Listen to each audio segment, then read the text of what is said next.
Cette émission est un programme d'enseignement destiné aux jeunes scolarisés. Pour leur permettre d'en profiter pleinement, chers parents, merci de tenir éloignés des éléments de distraction, téléphone, télécommande et autres. Il est également recommandé de mettre l'élève dans des conditions propices à l'apprentissage. Avoir un cahier et un crayon à billes à portée de main serait bénéfique. Dans la mesure du possible, la surveillance parentale ou d'un tuteur peut s'avérer nécessaire. Bienvenue chers apprenants, je suis Monsieur Kouda Séraphin, professeur de physique, chimie, technologie. La leçon d'aujourd'hui va porter sur l'aspect ondulatoire de la lumière. Cela à la demande d'un grand nombre d'élèves parce que nous avons commencé par faire l'aspect corpusculaire. Mais il s'est trouvé que au moment de la suspension des cours dans les lycées et collèges, bon nombre de gens avaient à peine entamé, n'est-ce pas, la première leçon de la lumière qui est l'aspect ondulatoire. Il est question pour cette leçon de montrer, n'est-ce pas, à l'aide des expériences de diffraction et des fentes d'ions, que la lumière se comporte comme une onde. Vous devez donc être capable, chers apprenants, à la fin de la leçon, de montrer que la lumière se propage comme une onde. Alors, nous mettons, n'est-ce pas, en évidence cet aspect ondulatoire grâce à l'expérience des fentes de Young. Et vous vous souvenez, quand vous regardez, par exemple, vous entrez dans une maison sans plafond, si, par exemple, des tôles ont été perforées, vous allez voir quand il fait bien soleil que la lumière qui frappe sur une tôle et à travers un petit trou, n'est-ce pas, frappe sur le sol, sur une grande surface.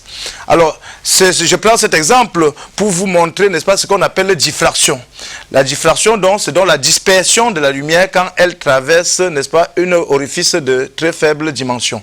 Alors, pourquoi utiliser les phénomènes de diffraction? Parce que nous avons au préalable fait les interférences mécaniques où nous montrions la propagation des ondes à la surface d'un liquide ou bien sur une corde élastique. Nous avons placé une règle à la surface d'un liquide et quand on lui a créé des vibrations, on a montré que les vibrations traversaient, n'est-ce pas, des grands espaces sans problème, sans être modifiées. Mais quand on a fait un obstacle avec une petite ouverture, on a vu qu'un signal qui était parallèle à la règle, n'est-ce pas, après la petite ouverture devenait circulaire, mais gardait cependant les mêmes décalages, c'est-à-dire que garder la même largeur. On disait donc qu'il y avait diffraction de l'onde mécanique. Et nous avons également ici utilisé ce phénomène de diffraction. Dans l'expérience des fentes de Young, vous allez constater au niveau, n'est-ce pas, au niveau de votre schéma, au point de la figure 1, au point F, il s'agit d'une fente, c'est-à-dire une fente très fine qui est là-bas. La lumière, vous la voyez avec des lignes parallèles avant F. Et quand la lumière traverse F, vous voyez les rayons lumineux divergents pour montrer que la lumière gagne de l'espace. Et puis, on appelle ce phénomène la diffraction de la lumière. Voilà déjà un premier aspect qui montre que la lumière se propage normalement dans le vide, n'est-ce pas, en ligne droite. Et vous regardez, au point F, il y a la lumière qui se disperse, ça veut dire qu'elle se diffracte en traversant le petit orifice, c'est-à-dire la petite fente F. Et au niveau du point F1 et F2, sur le même schéma de la figure 1, vous allez constater que la lumière se diffracte encore une fois de plus en F1 et en F2. F1 et F2 correspondent à des fentes très fines. Et quand vous regardez les faisceaux lumineux, c'est-à-dire l'espace limité par les deux rayons orientés, partie de F1 et partie de F2, les deux faisceaux lumineux, n'est-ce pas, se superposent dans une zone que nous appelons naturellement le champ d'interférence, c'est-à-dire la partie de superposition des deux faisceaux lumineux.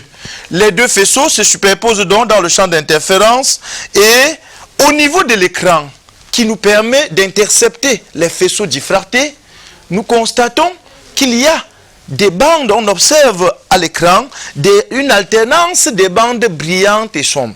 Et quand vous regardez ce dessin, vous comprenez bien que au niveau de la ligne centrale qui passe par la médiatrice de F1 et F2, il s'agit d'une frange brillante. On dit pour cela que la frange centrale est toujours brillante. La couleur rouge ici a été utilisée pour matérialiser les franges brillantes. Et puis, quand vous regardez sur notre dessin, sur le même dessin, vous allez constater que les bandes là, les bandes rouges et noires ont des mêmes largeurs. On dit exactement qu'on observe à l'écran une alternance des bandes brillantes et sombres, parallèles et de même largeur, qu'on appelle les franges d'interférence. Alors, d'où proviennent donc les franges d'interférence? Les franges d'interférence proviennent, n'est-ce pas, de la superposition de deux faisceaux issus de deux sources synchrones et cohérentes. C'est quoi les sources synchrones? Les sources F1 et F2 sont des sources synchrones. Il s'agit des sources de même fréquence. Et elles sont cohérentes parce qu'elles sont en phase. Vous regardez, F1 et F2 sont équidistants de F. En réalité, il n'y a pas... elles sont en phase parce que les ondes, les faisceaux issus de F pour aller à F1 et F2, n'est-ce pas, émergent de la même façon. C'est-à-dire, on dirait plus tard qu'il s'agit des ondes en phase. Alors, pourquoi nous parlons-nous déjà des ondes? Parce que nous faisons une similitude. En interprétant ce phénomène, nous faisons une analogie avec ce qu'on a fait avec les ondes mécaniques. Nous nous sommes rendus compte, lors de la propagation des ondes à la surface d'un liquide, que quand on fait propager des ondes issues de deux sources S1 et S2 synchrones, les deux ondes s'en vont sur la surface du liquide se superposer, et dans la région de superposition à la surface du liquide, on constatait, n'est-ce pas, des zones qui vibraient comme à l'origine, comme au départ à la source, et on dirait qu'ils vibraient avec une amplitude maximale. Par contre, également, on trouvait des points qui étaient carrément immobiles. Ou bien, on disait aussi qu'il y avait une amplitude nulle. Ça, c'est ce que nous avons fait et nous avons démontré lors de la propagation des ondes mécaniques à la surface d'un liquide. Alors, nous faisons une simple analogie ici et nous comprenons que la lumière issue de F1 et de F2 se comporte comme les ondes mécaniques parties de S1 et S2. Et puis, dans la zone de superposition, on observe que quand on ajoute une lumière à une lumière, on observe tantôt des zones brillantes, qui est encore lumière plus plus, et tantôt des zones sombres, qui, pour nous, n'est plus la lumière. Alors, lumière plus lumière peut donner lumière comme ça peut donner obscurité. Alors, mouvement de S1 plus mouvement de S2 donne des zones d'amplitude maximale, des points d'amplitude maximale. Ça veut dire qu'ils sont en plein mouvement, mouvement plus plus, ou alors des points immobiles. Ça veut dire qu'on ajuste un mouvement à un autre mouvement et on trouve un point qui ne bouge plus. Alors, c'est un peu difficile à comprendre, mais c'est vrai. C'est donc ce phénomène que nous avons, n'est-ce pas, tenu de prendre en analogie avec la propagation de la lumière pour accepter finalement que la lumière se comporte exactement comme une onde mécanique et d'où l'aspect ondulatoire de la lumière. Alors, nous rentrons toujours dans les interprétations pour voir quel est le trajet suivi par la lumière pour aller de F jusqu'à un point de l'écran. Alors, sur la figure 2, nous montrons un point M. Le point M que nous montrons, est un peu plus haut là-bas, est un point, le point M que nous montrons là, est un point qui est dans le champ d'interférence, c'est-à-dire dans la zone où les deux faisceaux diffractés partis de F1 et F2 se sont superposés. Alors, ce point-là est distant de X de l'axe central, comme vous voyez sur le schéma, et puis le trajet que la lumière suit pour aller de F, passant par F1 pour arriver à M n'est pas le même que lorsqu'il passe de F pour venir à F2 avant de repartir au point M. On constate donc qu'il y a une différence entre ces deux trajets et c'est cette différence donc que nous appelons différence de marche. La différence de marche donc, c'est la différence de trajet suivi par la lumière pour aller de F à M en passant par F1 d'une part et par F2 d'autre part. On démontre donc que cette différence de marche dépend de la distance qui sépare les deux fentes, dépend également de la distance entre l'écran et les fentes secondaires F1 et F2. Et elle dépend aussi, n'est-ce pas, du point M où nous voulons trouver, n'est-ce pas, la différence de marche. C'est pour ça que les démonstrations nous donnent la fameuse relation delta égale à D2 moins D1 égale à AX sur D. Alors, AX sur D, donc c'est la formule, n'est-ce pas, de la différence de marche. Et maintenant, comme on avait vu lors des ondes mécaniques que la lumière partie d'une source S arrive en un point M avec un retard horaire θ, nous avons démontré par la même façon l'équation, nous avons écrit en utilisant cet aspect-là, l'équation de l'onde lumineuse. Parce que nous allons parler désormais de l'onde lumineuse ici, ayant déjà démontré que la lumière se comporte comme une onde. L'onde lumineuse, partie de F1, se propage et arrive en M avec un retard horaire. Alors, ce retard horaire, nous avons démontré que dans l'équation Y F1 de M, la phase à l'origine devient 2pi D1 sur lambda, D1 étant le trajet pour aller de F1 à M. Et YF2 de M, c'est la deuxième équation, c'est 2pi A cosinus oméga 2pi sur T fois T moins 2pi D2 sur lambda. Voilà les équations des ondes parties de F pour M, de F1 pour M et de F2 pour M. Mais M est un point du champ d'interférence. Ça veut dire que l'onde de M, l'onde qui arrive en M, n'est ni l'onde de F1 seul, ni l'onde de F2 seul. Il faut pouvoir retrouver l'équation, n'est-ce pas, ou bien l'élongation de l'onde lumineuse, n'est-ce pas, qui est la résultante des deux ondes.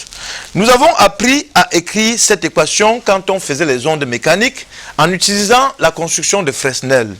Et en utilisant une construction de Fresnel, nous trouvons l'élongation YM qui est la résultante des deux élongations, YF1 de M plus YF2 de M, et nous retrouvons la relation, n'est-ce pas, qui est 2pi sur lambda, 2A cosinus 2pi sur lambda, cosinus 2pi sur TT, moins pi sur lambda, D1 plus D2. Et dans cette relation, nous pouvons remarquer que le terme qui est avant le deuxième cosinus, epsilon, que nous appelons 2A cosinus 2A cosinus cosinus pi AX sur lambda D, nous appelons ça tout simplement l'amplitude de l'onde résultante, qui matérialise également l'intensité lumineuse en un point donné. Ça veut dire que au niveau des points de frange brillante, nous devons trouver leur position en trouvant la distance x qui les sépare de l'axe, n'est-ce pas, qui est la médiatrice de F1 et F2. Il faut donc trouver x pour les franges brillantes en considérant qu'à un point d'amplitude brillante, l'amplitude est maximale. Si l'amplitude est maximale, nous prenons, n'est-ce pas, notre amplitude d'éclairement epsilon, et comme il y a un cosinus là-bas, il faudra que ce cosinus prenne la valeur plus ou moins 1. Et en résolvant l'équation trigonométrique, nous retrouvons x égale k lambda d sur A. K lambda d sur A est donc la position des franges, K lambda d sur A est donc la position des franges brillantes. Et en bas, on retrouve la position des franges sombres en admettant que l'amplitude est nulle. Si l'amplitude est nulle, et comme il y avait un cosinus dans epsilon, on pose donc que le cosinus est nul, et puis en résolvant l'équation trigonométrique, on trouve bien x, n'est-ce pas, qui est 2k plus 1 lambda d sur 2a, qui est la position des franges sombres. Ainsi, on peut définir la distance qui sépare, puisque nous avons dit tantôt qu'on observait des franges de même largeur et parallèles, n'est-ce pas, équidistantes. Ça veut dire que si nous prenons le milieu de la frange brillante 1, on s'en va au milieu de la frange brillante 2, ça sera la même distance entre le milieu de la frange 2 et le milieu de la frange 3, ainsi de suite. De la même façon, si vous mesurez avec une règle le milieu de la frange sombre qui suit la frange centrale, la frange numéro 3 sera une frange sombre, et vous allez constater également là-bas que la distance entre les deux milieux est la même que celle que vous avez trouvée pour les franges brillantes. On dit donc que l'interfrange est la distance séparant les milieux des deux franges consécutives de même nature. Et on montre donc que l'interfrange est le même, quel que soit le type de frange qu'on choisit. Et nous faisons une démonstration mathématique en prenant la position d'une frange brillante. Si on l'appelle frange K, vous prenez la frange consécutive qui la suit directement, vous l'appelez frange K plus 1. Et si vous prenez la relation K lambda D sur A, pour la frange K plus 1, vous allez remplacer K par K plus 1. Et vous allez faire la soustraction. La différence des deux valeurs donne la distance qui sépare leur milieu, et ça va donner lambda D sur A. I est donc l'interfrange qui est lambda D sur A. Alors, nous définissons également une grandeur qui sera très utile pour nous dans la résolution de nos exercices. Parce qu'on va souvent nous parler de frange d'ordre 1, frange d'ordre 5.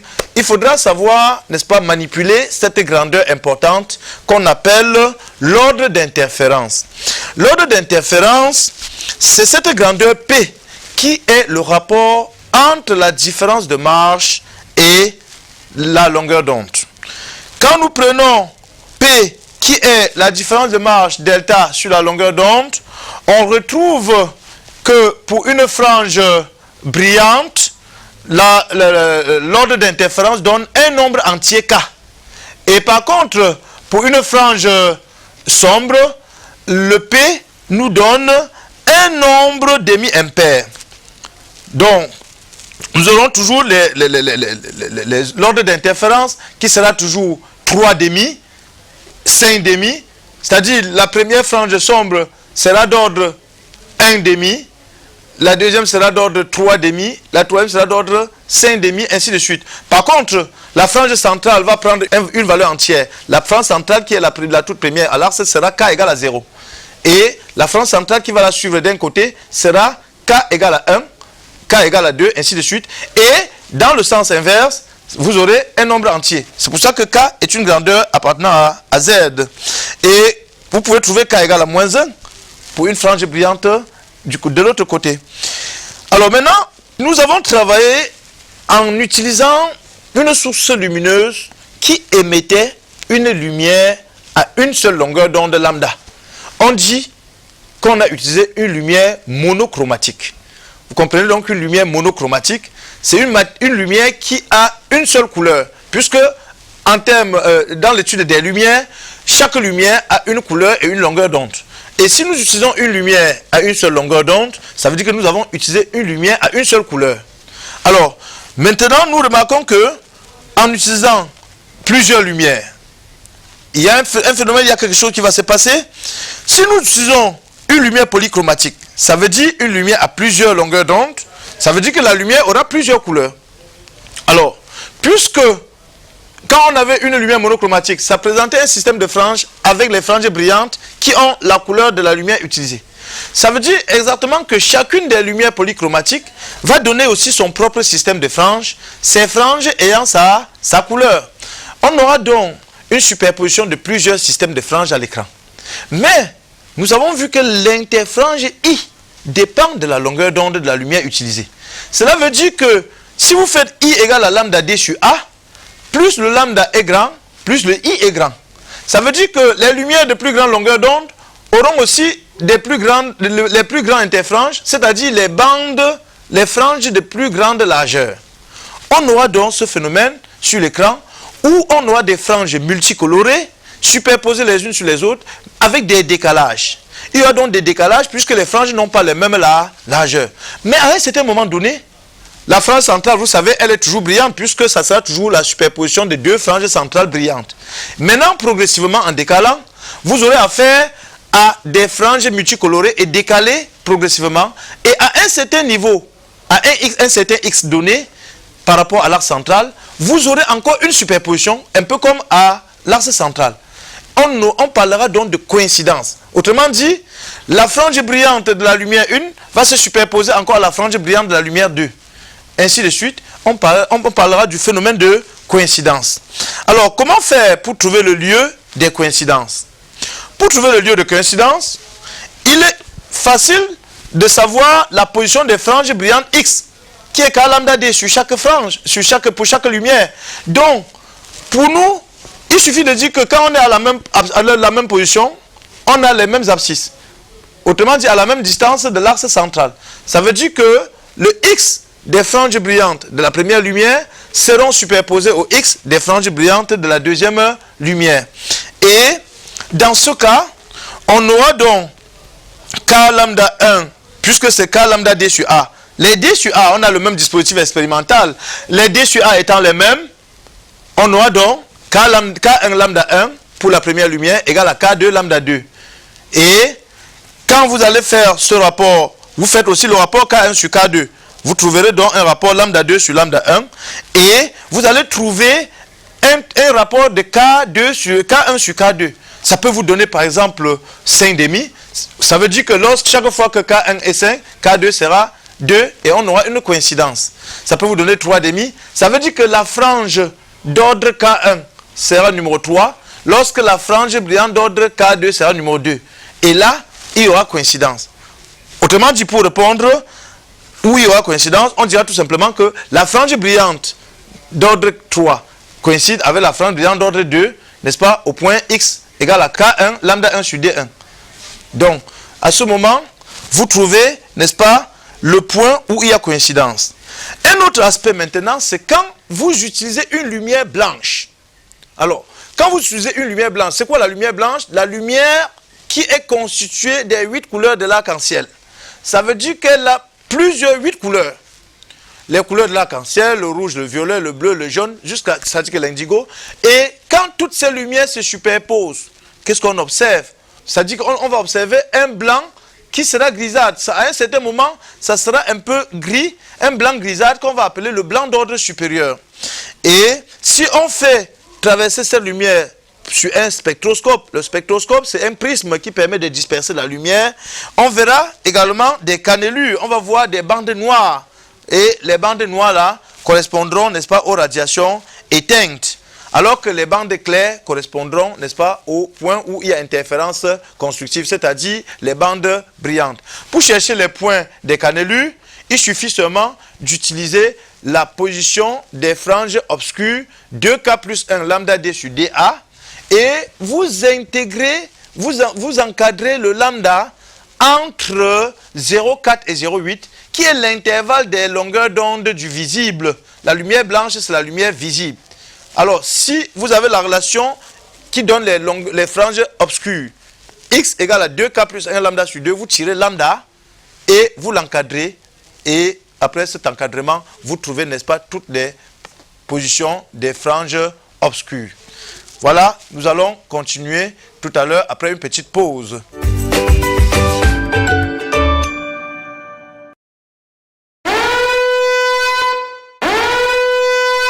Cette émission est un programme d'enseignement destiné aux jeunes scolarisés. Pour leur permettre d'en profiter pleinement, chers parents, merci de tenir éloignés des éléments de distraction, téléphone, télécommande et autres. Il est également recommandé de mettre l'élève dans des conditions propices à l'apprentissage. Avoir un cahier et un crayon à billes à portée de main serait bénéfique. Dans la mesure du possible, la surveillance parentale ou d'un tuteur peut s'avérer nécessaire. Voilà, chers apprenants, nous revenons sur notre leçon du jour et cette fois-ci, nous allons reprendre encore quelques expériences avec la lumière monochromatique. La lumière monochromatique qui est une lumière à une seule longueur d'onde. Il s'agit pour nous ici maintenant de voir ce qui se passe lorsque sur le trajet, n'est-ce pas, de la lumière, partie d'une fente secondaire, nous interposons une lame à face parallèle. Quand vous regardez sur ce schéma, vous voyez sur le trajet de F1, la lumière partie de F1 pour M, on a interposé une lame. La lame à face parallèle est d'épaisseur E et doit avoir un indice de réfraction N par rapport à l'air. Alors, qu'est-ce qui va se passer avec le système de franges qu'on avait à l'écran tout à l'heure? Quelles deviendront la largeur des franges? Nous allons ici montrer que lorsque la lumière traverse une lame à face parallèle, vous vous souvenez, quand une lumière traverse un dioptre, c'est-à-dire la surface de séparation de deux milieux transparents différents, elle change de direction, elle subit ce qu'on appelle une réfraction, et puis en traversant la lame, il y aura donc une double réfraction. Ça veut donc dire que le trajet suivi par la lumière en passant par la lame est un peu plus long, cette fois-ci, que le trajet de la lumière partie de F passant par F2 pour arriver en M. Alors, qu'est-ce qui se passe? Le trajet F1M va donc s'augmenter et quand ça va s'augmenter, ça va devenir D1'. Et quand ça va devenir D1', vous verrez donc que D1' sera donc D1 plus E facteur de N-1. Ça veut dire que ce trajet-là s'est allongé d'une grandeur qui est E. On démontre cela. Ça s'est allongé d'une grandeur qui est E facteur de N-1. Alors, on s'en va reprendre la différence de marche, D2 moins D1, D2 moins D1' cette fois-ci, et on retrouve donc cette expression D2 moins D1' moins E facteur de N-1. On a en fait une nouvelle différence de marche. Alors, comment faire donc pour retrouver là où se trouve notre frange centrale actuellement? On va toujours considérer que l'ordre d'interférence que nous avons défini aujourd'hui est une grandeur qui caractérise, n'est-ce pas, le numéro de la frange. La frange centrale est donc toujours la frange d'ordre 0. C'est pour ça que nous allons toujours poser que l'ordre d'interférence P, qui est la nouvelle différence de marche sur lambda, est égal à 0. Et quand nous écrivons que P est égal à 0, nous résolvons cette équation où AX sur D moins E facteur de N-1 est égal à 0 et on retrouve exactement une nouvelle valeur de X0. Puis cette fois-là, le X c'est la position de la frange centrale, nous l'appelons toujours X0. On retrouve une nouvelle grandeur de X0 qui donne DE facteur de N-1 sur A. Et la remarque là-bas, c'est que c'est une grandeur positive. Vous voyez bien que j'ai mis supérieur à 0 là-bas. C'est une grandeur positive. Et si on supposait que on était sur un repère, on devait considérer que l'axe, le trait central qui est la médiatrice de F1 et F2, coupe, n'est-ce pas, l'axe vertical de notre repère sur l'écran au point origine O. Comme pour dire que si X0 est une grandeur non nulle positive, ça veut dire que désormais, ce n'est plus X0 égale à 0, mais c'est X0 égale à une grandeur au-dessus de 0. Autrement dit, la frange centrale qui, sans lame à face parallèle, était en 0, s'est transportée vers le côté du haut d'une grandeur DE facteur de N-1 sur A. Alors, puisque la frange centrale s'est déplacée, ça va de soi pour tout le système de franges. Ça va de soi pour tout le système de franges. Et on conclut donc que cette expérience nous permet de faire déplacer le système de franges sur un écran d'un côté voulu. Si nous voulons que ça aille du côté de la fente F1, nous plaçons notre lame à face parallèle devant la fente F1. On comprend bien que le système de franges, la frange centrale ainsi que tout le système de franges bascule du côté où est placée la lame à face parallèle d'une grandeur DE facteur de N-1 sur A.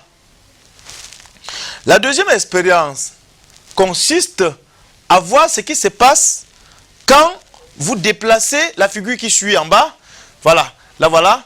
Elle nous permet de voir ce qui va se passer lorsque nous déplaçons plutôt la fente principale. Quand vous regardez sur notre figure, vous voyez que F est décalé vers le haut. La fente principale F est décalée vers le haut. Alors, qu'est-ce qui se passe? Il y a toujours diffraction en F1 et F2, mais nous prenons toujours un point sur l'écran qui est dans le champ d'interférence. On constate que les distances D1 et D2 du côté droit de F1 F2 vont être telles que rien ne s'était passé, mais en réalité, il y a toujours une différence. Donc, le trajet suivi par la lumière pour aller de F à M, passant par F1, n'est pas toujours le même. On convient de trouver une nouvelle différence de marche et on montre que le trajet D2 se sera augmenté. Et la nouvelle différence de marche devient donc AX sur D, qui était la différence avant qu'on déplace la source principale, plus AY sur D'. D' c'est quoi? D' sur le schéma, c'est la distance entre la fente principale F et les fentes secondaires F1 et F2. Le même raisonnement qu'on a tenu pour trouver la différence de marche D2 moins D1, le même raisonnement tient pour trouver D2' moins D1'. N'est-ce pas? Parce qu'on peut montrer là-bas en traçant deux triangles rectangles et faire des relations de Pythagore et directement en faisant la différence des hypoténuses au carré, on va retrouver cette différence D2' moins D1'. En faisant des approximations, on va également trouver que c'est AY sur D'. Autrement dit, cette différence de marche du côté gauche des fentes secondaires et la différence de marche du côté droit des fentes secondaires, les deux différences vont s'ajouter. Et ça fait globalement ce qui fait la différence de marche quand la lumière part de F à M. On trouve donc une différence de marche delta prime. Delta prime égale à, la voilà, delta prime égale à AX sur D plus à AY sur D'.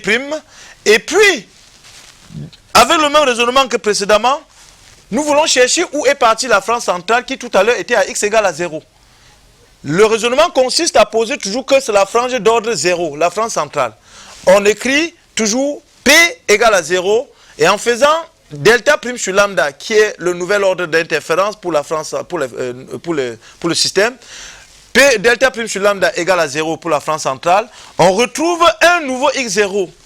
Et vous voyez bien que ce nouveau x0 est une grandeur négative. En faisant AY sur D, plus loin là-bas, égale à moins AX sur D, vous allez trouver moins YD sur D'. Le x0 qui est YD sur D' en négatif montre que si on considère toujours qu'on était sur un axe orienté vers le haut, ça veut dire que la frange centrale qui initialement était à 0 aurait décalé vers une ordonnée négative. Autrement dit, tout le système de franges également aurait décalé vers le bas. On convient ici à conclure que la frange centrale ainsi que tout le système de franges bascule du côté inverse du décalage de la source principale. Donc, quand vous voulez déplacer le système de franges d'un côté, vous pouvez également basculer la fente principale du côté inverse. Et vous allez voir votre système de franges et la frange centrale basculer du côté opposé, n'est-ce pas, d'une grandeur YD sur D', où Y est le décalage de la fente principale, D', la distance entre la fente principale et les fentes secondaires, et grand D, la distance entre les fentes secondaires et l'écran. Voilà donc deux expériences qui nous permettent de déplacer le système de franges. Alors, maintenant, que se passe-t-il si on revenait à ne pas déplacer la fente principale et à ne pas poser une lame à face parallèle, mais apporter tout notre système et aller manipuler dans un autre milieu qui n'est pas l'air? Alors, on va voir que les bandes que nous avions à l'écran vont nécessairement changer de grandeur parce qu'on n'est plus dans le même milieu de propagation. Nous avons déjà vu que la lumière se propage dans chaque milieu avec une vitesse précise. Et dans le vide, la lumière se propage avec une célérité C qui est 3 fois 10 puissance 8 mètres par seconde. Par contre, dans les autres milieux, la lumière se propage avec une vitesse un peu plus petite que C. De façon à ce que le rapport C sur V, si V est la vitesse de propagation de la lumière dans un milieu donné, le rapport C sur V de la célérité dans le vide sur la célérité dans le milieu, considéré d'indice n, donne donc la valeur de l'indice de réfraction du milieu. Alors, on convient de dire donc que si on avait initialement manipulé dans l'air ou dans le vide, si nous assimilons l'air au vide, on devait écrire que la longueur d'onde de la radiation, c'est C fois la période.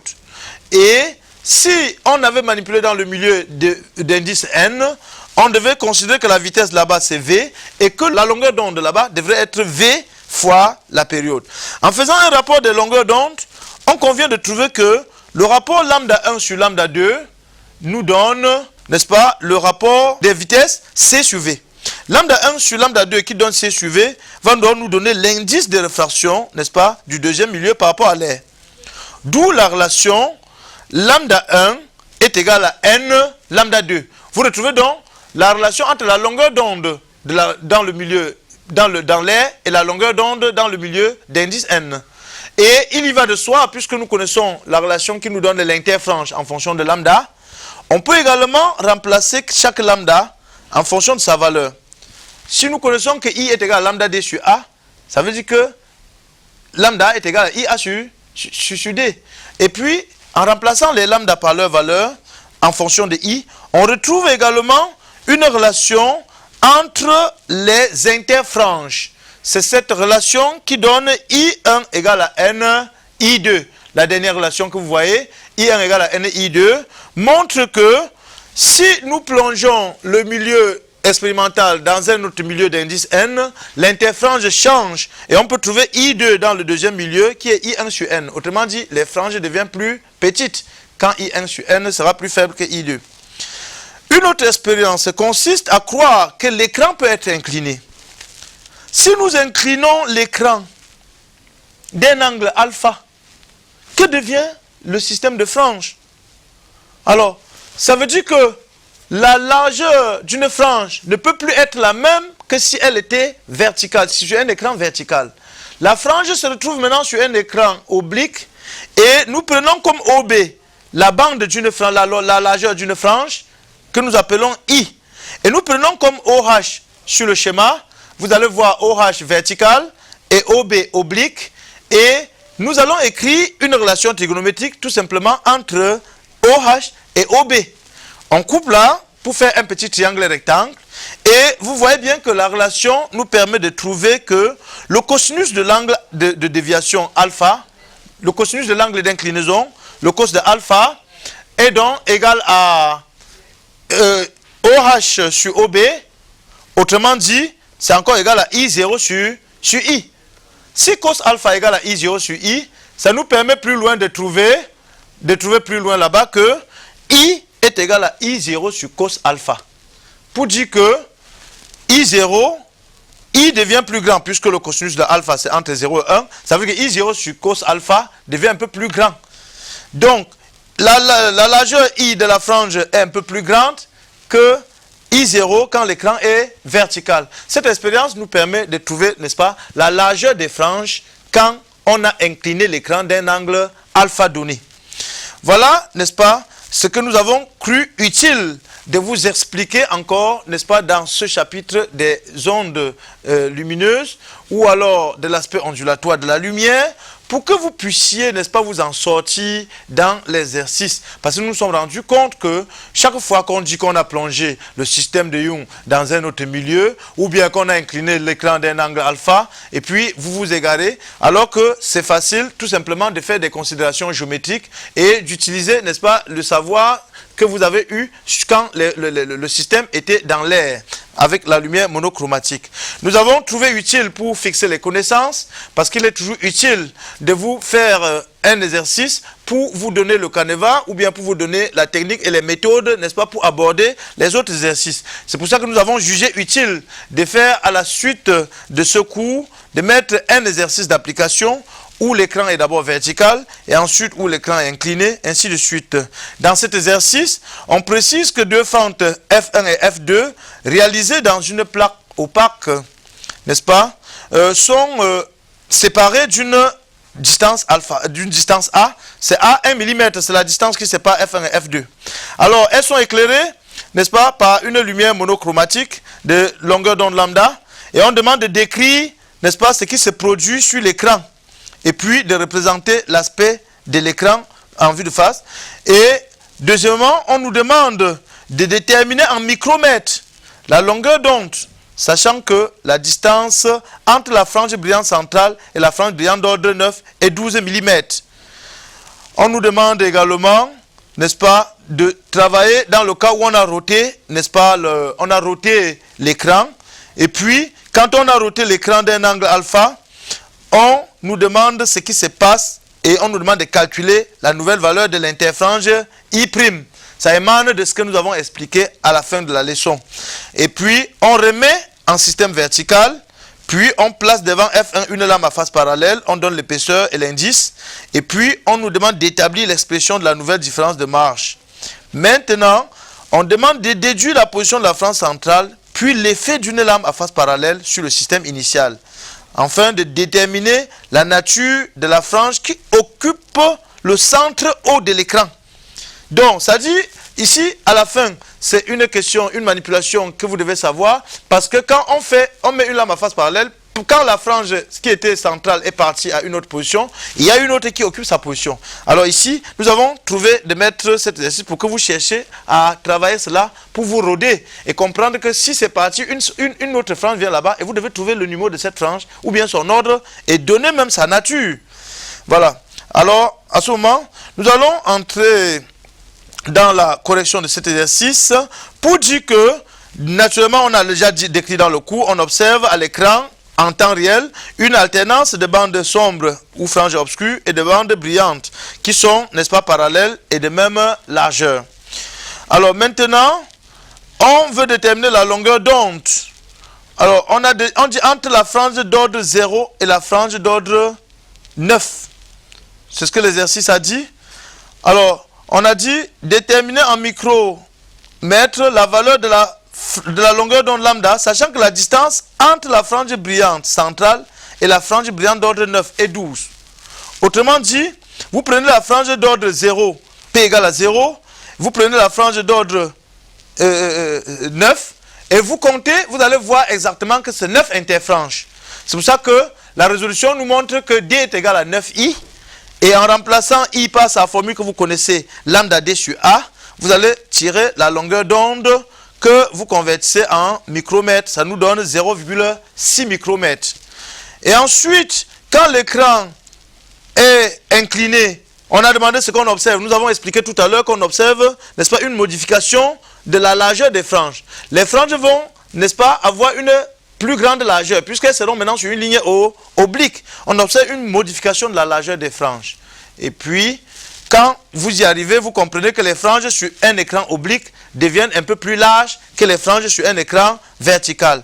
Et la relation pour trouver le nouvel interfrange I', nous la connaissons. Nous avons démontré que la hauteur OH verticale est comme un côté adjacent.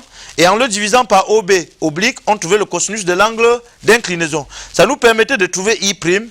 Et la résolution avec la formule du coup nous donne 1,35. Maintenant, l'expression de la nouvelle différence de marge, quand on a placé l'écran, ça donnait bien quand le trajet où on a placé la lame s'était augmenté, on retrouvait AX sur D moins E facteur de N moins 1. Et la position, vous trouvez bien qu'en faisant cela égal à 0, vous avez trouvé une position x0 qui est DEN-1 sur A comme dans le cours. Et dans le cours, on demande quel est l'effet de la lame. Ça nous permet donc de déplacer le système de frange de cette grandeur-là du même côté où se trouve la lame. Alors, pour trouver la nature de la frange qui se serait interposée sur la position 0 de la frange centrale, il suffit d'écrire l'ordre d'interférence. Quand vous écrivez l'ordre d'interférence qui est delta prime sur E, vous prenez le nouvel interfrange et puis en prenant x égale à 0, ça devient maintenant tout simplement moins E facteur de n-1 puisque c'était la différence de marge était AX sur D moins E facteur de n-1 sur E. Donc quand vous prenez AX égale à 0, il reste seulement moins E facteur de n-1 sur lambda. Et en résolvant, vous trouvez P égale à moins 1100. Ça veut dire que P est un nombre appartenant à Z. Ça veut dire que le centre est occupé par une frange brillante, puisque vous trouvez un nombre en entier. Voilà donc la nature de la frange qui occupe la frange centrale. La distance et le sens de déplacement de F, n'est-ce pas, pour résoudre la dernière question, vous écrivez la différence de marge, toujours quand il y a la lame à face parallèle, et en y ajoutant la différence de marge quand la fente centrale a été décalée. Et c'est quand vous faites cela et que vous posez l'ordre d'interférence égal à 3. Et quand vous posez x égale à 0, vous allez plus loin retrouver y0 égale à 0,74. Voilà donc, dans la résolution à la dernière question, le décalage de la fente principale pour que l'on ait, n'est-ce pas, ce que l'on a dit à la question 3, parce que la lame à face parallèle y est restée. Voilà, nous sommes arrivés au terme de notre leçon. J'ai pu croire que les petites méthodes qu'on vous a montrées vous permettront désormais d'aborder tout genre d'exercices que vous allez trouver sur les ondes lumineuses ou bien sur l'aspect ondulatoire de la lumière. Je vous remercie pour votre attention et à très prochainement pour une autre leçon. Merci.